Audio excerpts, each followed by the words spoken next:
শুনুন একটা মজার গল্প বলি। একটা বেবি প্রাইমারি স্কুলের সামনে এক গ্যাসের বেলুন বিক্রেতাকে জিজ্ঞাসা করলো, আঙ্কেল এই কালো বেলুনটা কি আকাশে উড়বে? এই বেলুন বিক্রেতা হচ্ছে খুব একটা শিক্ষিত না, সে এরপর একটা দামি কথা বলে, তা হচ্ছে, দেখো বাবা, বেলুন তো কালার আকাশে উড়ে না, বেলুন তো আকাশে উড়ে তার গ্যাসের জন্য।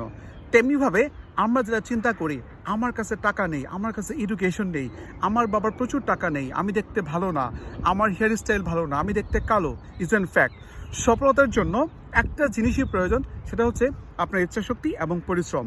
আপনার ইচ্ছাশক্তি এবং পরিশ্রম আপনার কাঙ্ক্ষিত লক্ষ্যে আপনাকে নিয়ে যাবে। গেছে আকাশে বেলুন উড়ার জন্য যেমনি কালারের প্রয়োজন নেই, তেমনিভাবে সফলতার জন্য আপনার বাবার টাকা, দেখতে সুন্দর, দামি ড্রেস, দামি hairstyle is in fact. The fact is you have to work hard and you have a dream. So love yourself, burn yourself, love your parents, earn money and do better.